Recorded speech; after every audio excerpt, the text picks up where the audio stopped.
성경은 말하기를 전적으로 타락한 인간이 구원받을 수 있는 유일한 길은 어떠한 행위나 복음, 율법으로가 아닌 그리스도의 복음으로 믿음으로 말미암는다는 사실을 시종 우리에게 교훈하고 있습니다.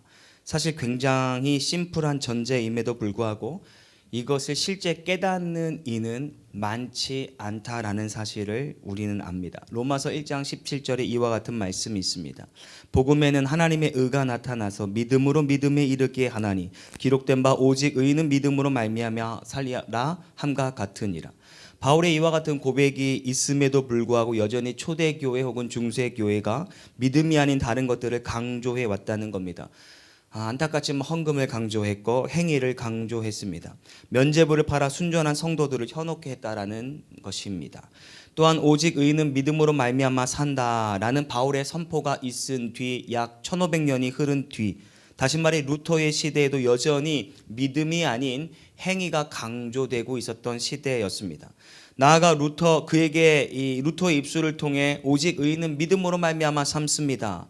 이 믿음의 대전제를 선포한 지 약 500 몇 년이 지난 이 시점에도 적지 않은 수가 여전히 구원은 행위로, 선한 일로, 봉사로, 구제로 받는다라고 착각하는 이들이 적지 않으니 오직 의인은 믿음으로 말미암아 산다라고 하는 이 심플한 전제가 우리 하나님의 은혜 없이는 깨달아지지 않는다라고 하는 것을 다시 한번 깨닫게 되는 것입니다.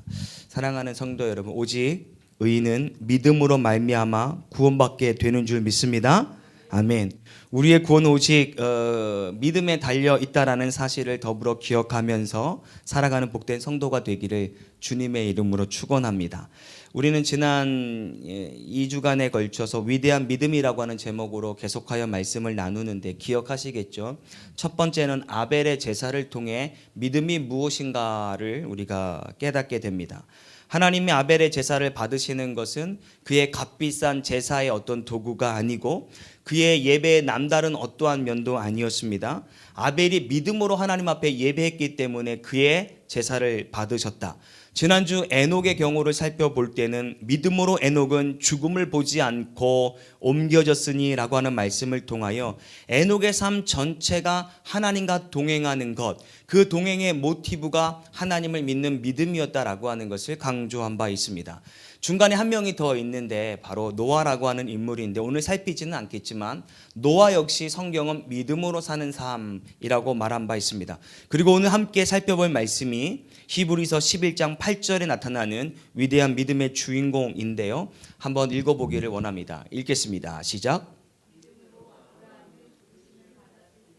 순종하여 장래의 유업으로 받을 땅에 나아갈새 갈 바를 알지 못하고 나아갔으며. 아멘. 아브라함 역시 성경이 기록하기를 믿음으로라고 하는 것을 시작하는 것을 볼 때 그 역시 믿음의 삶을 살았구나라고 하는 것을 유추해 볼 수가 있을 겁니다. 모쪼록 오늘 이 아브라함을 통하여 말씀을 나눌 때 우리에게 전하여 준 위대한 믿음의 유산 아브라함의 믿음이 오늘 우리에게 전달되고 전수받게 되어지는 은혜의 시간이 되기를 소망합니다. 매번 첫 번째 시간에도 말씀을 드렸던 것처럼 동일한 질문으로 시작을 하려고 하는데 아브라함 하면 생각나는 여러 가지 연관 단어들이 있는데 뭐가 있을까요? 이삭이 있을 것입니다. 또 아브라함의 아내 이 사라를 놓을 수 없죠. 그렇다면 또 하나 아브라함 하면 생각나는 노래가 있지요. 그것은 믿음의 조상 아브라함은 7명의 아들이 있었는데요. 그 중에 하나 키가 크고요. 나머지는 작대요. 제가 주일학교 때 이 노래 굉장히 많이 불렀던 것 같은데 이 노래 맞는 노래예요? 틀린 노래예요? 틀린 노래입니다. 왜냐하면 믿음의 조상이라는 것은 맞는데 그 조상 믿음의 조상 아브라함의 7명의 아들이 있다라고 하는 근거를 성경 어디를 통해 제시할 수 있냐는 겁니다. 더욱이 중요한 것은 7명까지는 용납한다 할지라도 그 중에 하나는 키가 크고 나머지 작다라고 하는 이 고고학적 사료를 어떻게 제시할 수 있냐라는 겁니다. 사실 이 노래는 우리가 어렸을 때 불렀던 뚱보 아저씨 집에는 7명의 아들이 거기에다가 그냥 뚱보 아저씨를 빼고 그냥 아브라함만 넣었다라는 것이죠. 그것도 모르고 주일학교 때 배운 노래이다 보니 아브라함의 아들은 7명이야 라고 우리 머릿속에 고착되어 있는 주일학교의 교육이 얼마나 중요한지를 새삼 깨닫게 해주는 노래입니다. 아브라함은 본처 사라를 통해 이삭을 낳았고 몸종 하갈을 통해 이스마엘을 낳습니다. 그리고 그 후에 그두라라고 하는 후첩을 통하여 6명의 아들을 낳았으니 총 8명의 아들이라고 하는 것이 성경 속에서 밝혀진 바입니다. 그 중에 하나 키가 큰지 작은지는 아직도 미스테리로 남아 있는 거죠. 이 동요를 통해 그나마 감사한 것은 무엇보다도 자라나는 세대에게 아브라함은 믿음의 조상이야 라고 하는 이 한 부분은 분명하게 심겨줬다라고 하는 것에 위로를 삼을 뿐입니다. 저는 오늘 이 시간 왜 아브라함이 믿음의 조상이 되었는지 말씀을 나누려고 하는데, 먼저 로마서 4장 11절의 말씀을 통해 그 근거를 제시하고자 합니다. 로마서 4장 11절입니다. 읽겠습니다. 시작. 그가 할례의 표를 받은 것은 무할례 시에 믿음으로 된 의를 인친 것이니 이는 무할례자로서 믿는 모든 자의 조상이 되어 그들로 의로 여기심을 얻게 하려 하심이라. 아멘. 우리가 아는 것처럼 로마서는 총 16장으로 이루어졌는데 이 바울의 신학을 집대성한 책이다라고 말할 수가 있는 게 로마서입니다. 16장으로 이루어진 이 책 가운데 아브라함은 무려 한 장을 할애하여 이 믿음에 대하여, 믿음이 무엇인지에 대하여 설명하고 있다는 겁니다. 조금 전에 읽었던 로마서 1장 오직 의인은 믿음으로 말미암아 산다라고 하는 이 근거를 제시하기 위하여 아브라함을 끌어들였고, 무려 4장에 이 한 장 전체를 할애하여 아브라함의 믿음의 모델로 삼고 있다라는 말입니다. 쉽게 말해 오직 의인은 믿음으로 말미암아 사는 것인데, 봐라 아브라함의 삶이 딱 그와 같은 삶이 아니었는가라고 우리에게 힘주어 말하고 있는 것입니다. 그 로마서 4장 11절이 뭐라고 있는가? 믿는 모든 자의 조상이라는 이 표현을 통해서, 그래서 아브라함이 믿음의 조상이 되었다라고 우리에게 말하여 주고 있는 겁니다. 그렇다면 무엇이 아브라함으로 하여금 믿음의 조상 되게 하였던 것일까? 이에 대한 답을 얻으려면 아브라함에 대한 사전적 이해가 필요합니다. 아브라함은 노아의 10대 손입니다. 지금으로부터 4,000년 전의 사람이죠. 그의 이름은 원래 아브람이었습니다. 근데 하나님께서 그의 이름을 변경시켜 주는데 아브라함, 다시 말해 열국의 아버지로 개명시켜 주었습니다. 그의 아버지는 데라였고 아내는 사레가 있었습니다. 아들이 없었기 때문에 조카 롯을 아들 삼아 이제 대신 키우게 되었던 겁니다. 그의 고향은 지금도 이 이름이 있는데요. 수메르 문화의 중심지였던 이 메소포타미아의 우루에서 태어났다라고 하는 것이 많은 고고학자들의 일관된 의견입니다. 유대 전승에 의하면 갈대아 우르는 우상을 만드는 아주 중심지였다라고 말을 합니다. 아버지의 직업을 기업으로 삼아 아브람 역시 그와 같은 일을 하고 살았을 것이다. 적어도 하나님이 그를 부르시기 전까지는 그와 같은 삶을 살았을 것이다 라고 추정합니다. 그러던 어느 날 하나님께서 아브라함에게 말씀하셨죠. 잘 아시는 말씀, 창세기 12장 1절의 말씀이 그것입니다. 세상에 몰두하고 살고 있는 아브라함에게 하나님 말씀하셨죠. 읽습니다. 시작. 여호와께서 아브라함에게 이르시되 너는 너의 고향과 친척과 아버지의 집을 떠나 내가 내게 보여줄 땅으로 가라. 아멘. 11장의 내용을 근거로 했을 때 이미 아브라함과 그의 가족은 우르를 떠난 상태였습니다. 아마도 60대 전후로 보는 것이 옳을 것 같습니다. 그리고 하란에서 아버지가 죽게 되고 하나님의 음성이 아브라함에게 들려졌을 때는 75세였더라. 자, 그럼 너의 본토 친척 아비 집을 떠나라고 하셨을 때 아브라함의 반응도 중요한데, 창세기 12장 4절 너는 떠나라라고 했을 때 아브라함의 반응입니다. 한번 읽어보기를 원합니다. 12장 4절 시작. 이에 아브라함이 여호와의 말씀을 따라갔고 롯도 그와 함께 갔으며 아브라함이 하란을 떠날 때에 75세였더라. 아멘. 이 말씀 한 구절을 통해 어떻게 오늘날까지 아브라함이 믿음의 조상이 되었는가 것을 제시해 주는데요. 다시 한번 제가 읽겠습니다. 이에 아브라함이 여호와의 말씀을 따라갔고 롯도 그와 함께 갔으며 아브라함이 하란을 떠날 때 75세였더라. 아브라함을 믿음의 조상으로 세우신 데는 크게 세 가지 키워드가 있는데 따라해 주시면 고맙겠습니다. 첫째는 감사입니다. 감사입니다. 두 번째는 듣는 것입니다. 듣는 것입니다. 그리고 믿는 것입니다. 믿는 것입니다. 그리고 순종하는 것입니다. 순종하는 것입니다. 아브라함이 믿음의 조상이 된 데에는 그가 하나님의 말씀을 듣고 하나님의 말씀을 믿고 그 말씀대로 순종했던 결과다라고 말할 수 있습니다. 이제 그것이 무엇인지 구체적으로 살펴보려고 하는데요. 첫 번째 살필 것은 아브라함이 듣는 믿음이었다라는 겁니다. 아브라함이 노아의 10대 손이라고 다시 한번 말씀을 드리는데요. 노아의 첫째 아들은 셈이라는 걸 우리는 잘 알죠. 노아가 셈에게 축복할 때 이렇게 축복합니다. 셈의 하나님 여호와를 찬송하리로다. 그런 많은 구약학자들의 견해가 무엇이냐면 모든 민족이 바벨탑을 쌓는 죄악을 범할 때에도 셈의 후손들만큼은 여호와께서 구별시켰기 때문에 그 일에 동참하지 않았을 것이다라고 봅니다. 따라서 셈의 자손들만큼은 노아의 때의 언어를 계승했을 것이고 아브라함 역시 셈의 후손이기에 동일한 언어를 사용하고 마음속 깊숙이 하나님을 경외하고 하나님을 찬양하고자 하는 마음이 아브라함에게는 있었을 것이다 라는 겁니다. 하나님은 그러한 아브라함을 예의주시하였고 그를 구별하여 부르셨다라는 거죠. 그래서 그가 나아가 다윗의 선조가 되고 예수 그리스도의 족보에 오를 사람이었기에 하나님은 그에게 바벨탑 이전과 이후에 하나님과 인간의 다리, 구원의 다리를 잇는 이 하나의 역할로 지정하셨다라는 것입니다. 이를 시행하시기 위해서 하나님께서 아브라함에게 말씀하시죠. 넌 너의 본토 친척 아비 집을 떠나라. 감사하게도 아브라함이 이 하나님의 음성을 듣고 즉각적으로 순종했다라는 겁니다. 하나님의 음성을 듣는다라고 하는 것은 복된 일이 되는 것이죠. 모쪼록 2023년 살아가는 오늘 하나님의 음성이 아주 무수히 이곳저곳 가운데 임하게 될 때 그 음성을 다 들을 수 있는 저와 여러분이 되기를 주의 이름으로 축원합니다. 아멘. 우리가 잘 알고 있는 성경에 한 예가 있지 않습니까? 솔로몬이 하나님 앞에 1000번제를 드렸더니 하나님이 너무나도 기분이 흡족하셨습니다. 그래서 내가 너에게 무엇을 해줄까라고 했을 때 솔로몬이 구한 것, 이게 새로운 성경이 나오기 이전까지는 지혜라고 했는데 그것을 히브리어로 번역했는데 샤마입니다. 샤마라고 하는 것은 듣는 마음. 다시 말해 솔로몬이 구했던 것은 지혜인데 그 지혜를 파헤쳐 보니 그것은 듣는 마음이었다라는 것 아니겠습니까? 왕이 된 솔로몬의 소망은 사람의 소리에 귀 기울이지 아니하고 하나님의 음성, 즉 그 세미한 음성을 듣고 하나님의 대리자로서 이 왕의 역할을 감당하기를 원합니다라고 하는 순수한 마음이 적어도 그에게 첫 번째 스텝에 있었다라는 것입니다. 사랑하는 성도 여러분, 위대한 믿음의 반열에 오르기를 원한다면 하나님의 음성 듣게 되기를 주의 이름으로 축원합니다. 계속해서 시종 주의 음성을 들어라고 강조하고 있는데 풀리지 않는 숙제가 있는데요.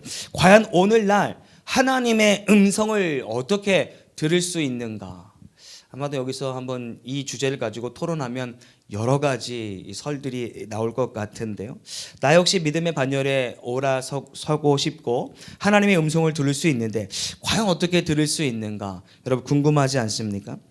하나님의 음성을 듣는 방법이 있다면 바로 이것입니다. 소요리 문답에 보면 계시라고 하는 단어가 거의 첫 번째, 거의 서두에 등장하게 되는데요. 하나님은 자신을 드러내 보이시는 것을 계시라고 합니다. 이 계시에는 두 가지 계시가 있는데 첫 번째로는 일반 계시가 있고 두 번째로는 특별 계시가 있습니다. 이 일반 계시를 조금 더 세분화하면 자연 계시라고 말하기도 합니다. 눈에 보여지는 자연을 통하여 하나님께서 자신을 섭리하시고 자신을 계시하신다라고 하는 겁니다. 호주의 사막 한복판을 아웃백이라고 하는데 인디언들은 돌로 자신들의 이 부족의 울타리를 치고 남자들이 잡은 고기를 잡아다가 이제 스테이크를 구워 먹죠. 그것이 오늘날 우리 주변에 있는 아웃백 스테이크의 유래가 되었다라는 말도 있습니다. 저는 언제 한번 원하지 않게 이 호주 아웃백 한 도로에 서게 된 경험이 있습니다. 사람들을 다 보내고 혼자 있는데요. 당연히 제 차 라이트도 꺼졌습니다. 그러니 자연스럽게 서서히 헤드라이트가 이제 사라지게 되니 하늘에 있는 별과 하늘에 있는 달빛이 정말 그렇게 밝았다라고 하는 것은 처음 느껴봤습니다.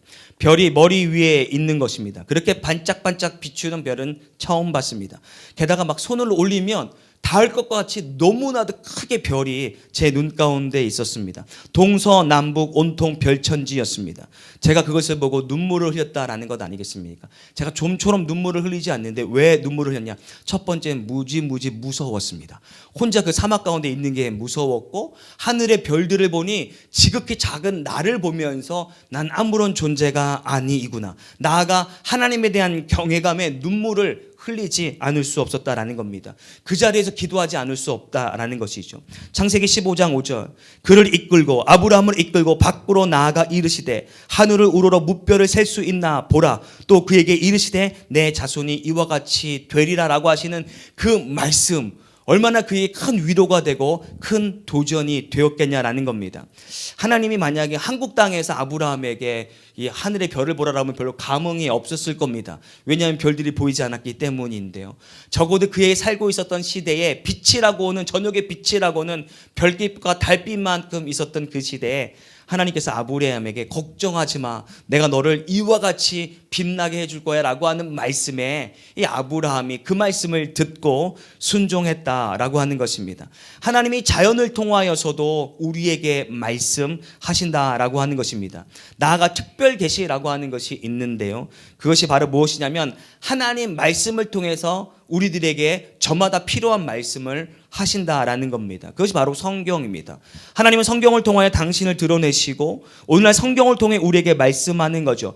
따라서 성경을 벗어난 하나님이 이렇게 말씀하셨어라고 하는 것은 100% 다 거짓말이고 자기 느낌이고 자기 주장이라고 하는 것입니다. 모쪼록 주신 말씀을 통하여 날마다 우리에게 말씀하시는 세미한 음성 듣는 저와 여러분이 되기를 주의 이름으로 축원합니다. 아멘. 물론 이렇게 질문하는 분도 있습니다. 내게도 성경은 있는데 왜 내게는 말씀하지 않습니까?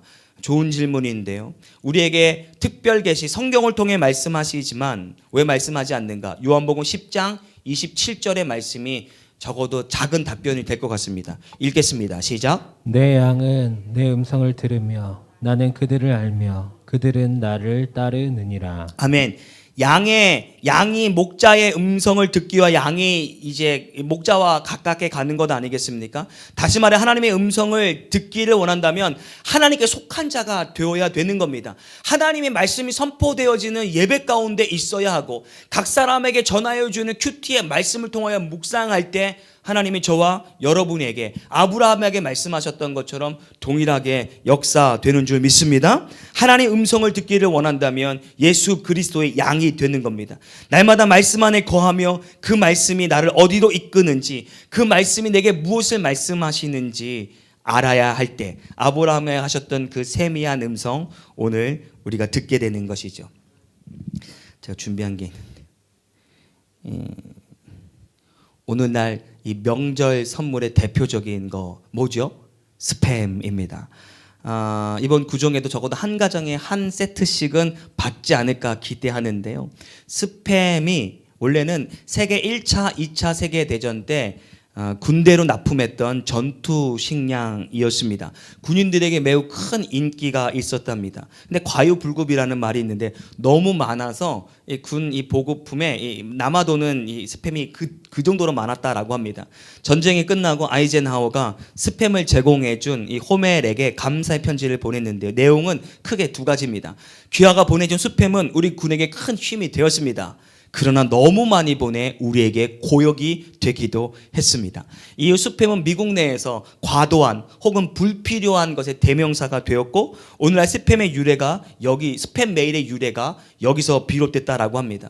우리는 매일같이 수많은 영적 스팸 메일을 받고 살아갑니다.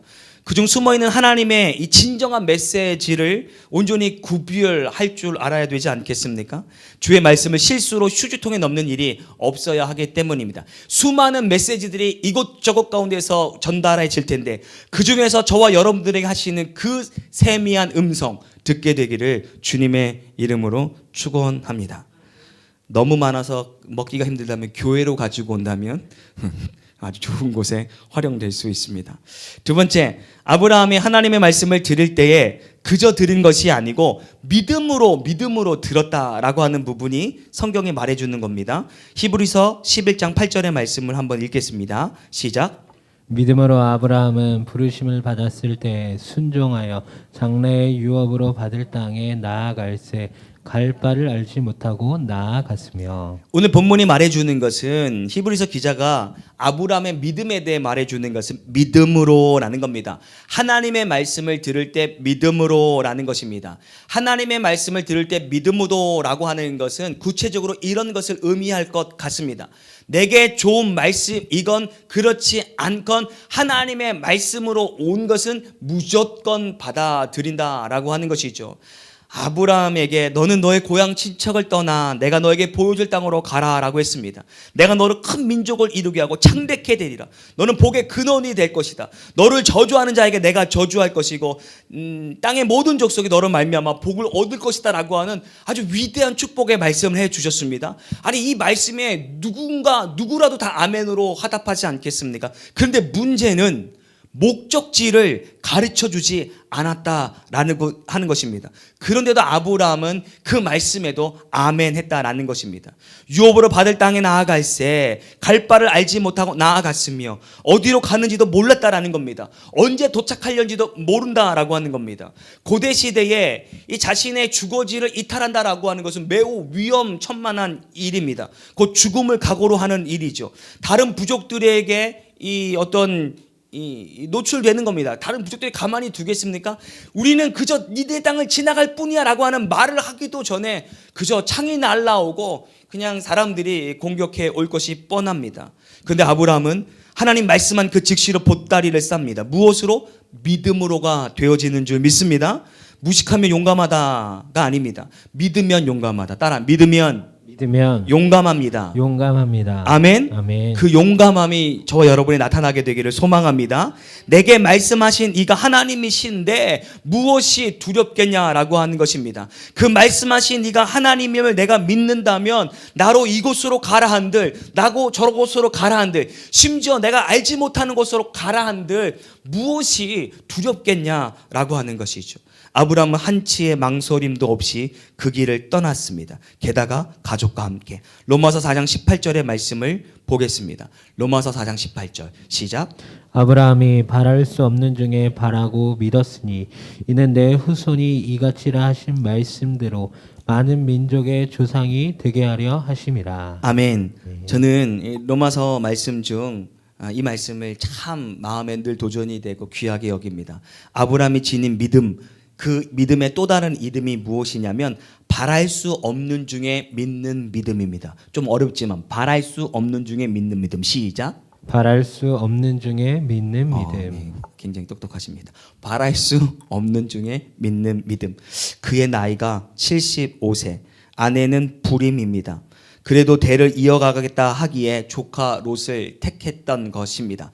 그런데 그런 아브라함에게 커다란 민족이 될 것이라고 합니다. 아브라함은 사실은 거기까지 바라지도 않습니다. 진짜 조카가 아니라 내 아내를 통해서 낳은 아들 한 명이라도 있었으면 참 좋겠다라고 하는 마음이 아브라함의 소박한 마음이었습니다.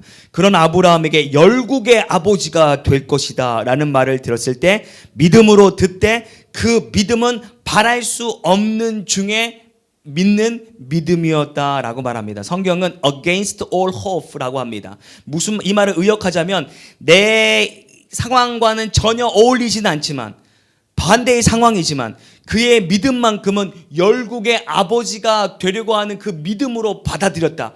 하나님이 그를 나를 열국의 아버지로 전혀 바랄 수 없는 상황이지만 있을 수 없는 상황이고 현실은 정말 반대이지만 내 안에는 불임의 상태이지만 하나님이 말씀하시면 나는 열국의 아버지가 될 것을 믿는다라고 하는 믿음으로 나아가게 되었다라는 겁니다. 사랑하는 성도 여러분, 이것이 참된 믿음인 줄 믿습니다. 네. 될 만한 거 믿는 게 무슨 믿음이겠습니까?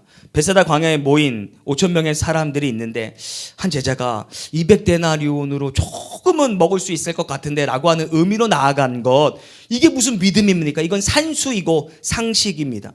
비록 5천 명의 사람이 우리 가운데 있지만 보리떡 5개, 물고기 2마리 주님이 행하시면 하실 수 있습니다 라고 하는 것이 믿음이지 않겠습니까? 바랄 수 없는 중에 믿는 것이 진짜 믿음인 거죠. 수술해서 나을 병, 약 먹으면 나을 병, 이것이 무슨 믿음이겠습니까? 불치병 가운데 믿음을 보시고 시한부 인생 가운데 믿음을 보시는 것, 가능한 일에 믿음이 아니라 불가능한 일에 내 믿음을 투척하는 것, 이것이야말로 아브라함으로 하여금 믿음의 조상 되게 했다라는 겁니다. 아브라함은 갈 바를 알지 못했습니다. 아브라함은 바랄 수 없는 중에 바라는 믿음으로 말미암아 오늘날 믿음의 조상이 되었다라는 사실이죠. 사실 아브라함, 그가 가진 믿음을 제외하면 보잘것없는 사람이었다라는 것을 성경을 통해 압니다. 그의 삶 가운데 믿음을 제외하면 특별히 흠모할 만한 것이 없는 사람입니다. 가나안 기근이 들었을 때 애굽으로 내려가 아내를 판 자입니다. 비열한 자 아닙니까? 약 20년이 지난 다음 그랄 지방에 우거할 때도 아내를 누이라고 판 사람입니다. 한 번 했던 것은 실수로 인정할 만하지만 두 번은 상습범입니다. 적어도 법정에서도 이 남편의 효력을 상실할 수 있는 조건입니다. 더욱이 악한 것은 두 번째 사건 직전 하나님께서 아브라함에게 내년 이맘때에 사라에게 아들이 있을 것이다 라고 하는 예언의 말씀이 있는데도 아브라함은 아내를 누이라고 팔았습니다. 이런 인성을 가진 아브라함을 왜 하나님이 믿음의 조상으로 세우셨는가? 이유는 단 한 가지, 바랄 수 없는 중에 바라는 믿음, 갈 바를 모르지만 그저 하나님 말씀이라면 순종하고자 하는 그 믿음이 아브라함을 믿음의 조상 되게 한 줄 믿습니다. 끝으로 세 번째, 그는 듣고 믿고 끝으로 순종했던 사람이라는 겁니다. 아브라함의 순종의 사건 하면 단번 떠오르는 사건이 하나가 있는데 바로 이삭을 바친 사건입니다. 창세기 22장 1절과 2절을 연이어 한번 읽겠습니다. 시작. 그 일 후에 하나님이 아브라함을 시험하시려고 그를 부르시되 아브라함아 하시니 그가 이르되 내가 여기 있나이다. 여호와께서 이르시되 내 아들 내 사랑하는 독자 이삭을 데리고 무리아 땅으로 가서 내게 일러준 한 산 거기서 그를 번제로 드리라. 노년에 얻은 아들 이삭이었습니다. 얼마나 행복했겠습니까? 근데 그 행복도 잠시 하나님이 아브라함에게 매우 충격적인 말씀을 하는 것입니다. 그것이 무엇이냐면 아브라함이 일찍 일어나 그를 번제의 제물로 드려라. 100세에 낳은 아들입니다. 애지중지 키운 아들입니다. 천천병력과 같은 소리였을 겁니다. 아들을 바치라는 소리의 말입니다. 그런데 아까 제가 뭐라고 말씀드렸습니까? 믿으면 용감하다라는데 아브라함의 축복의 레시피가 있다면 듣고 믿고 순종하는 것이었습니다.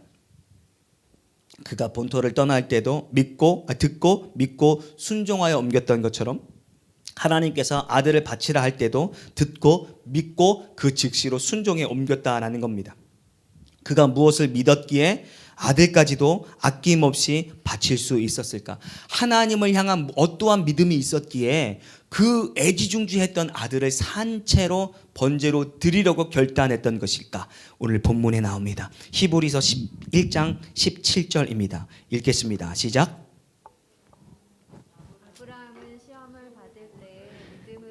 이삭을 드렸으니 그는 약속들을 받은 자로되 그 외아들을 드렸느니라. 아멘. 여기 중요한 것은 그는 약속들을 받은 자로되 그 외아들을 드렸느니라. 아들을 바칠 때에도 믿음으로 드렸다라는 것이죠. 무엇을 믿음으로? 약속을 받았기 때문입니다.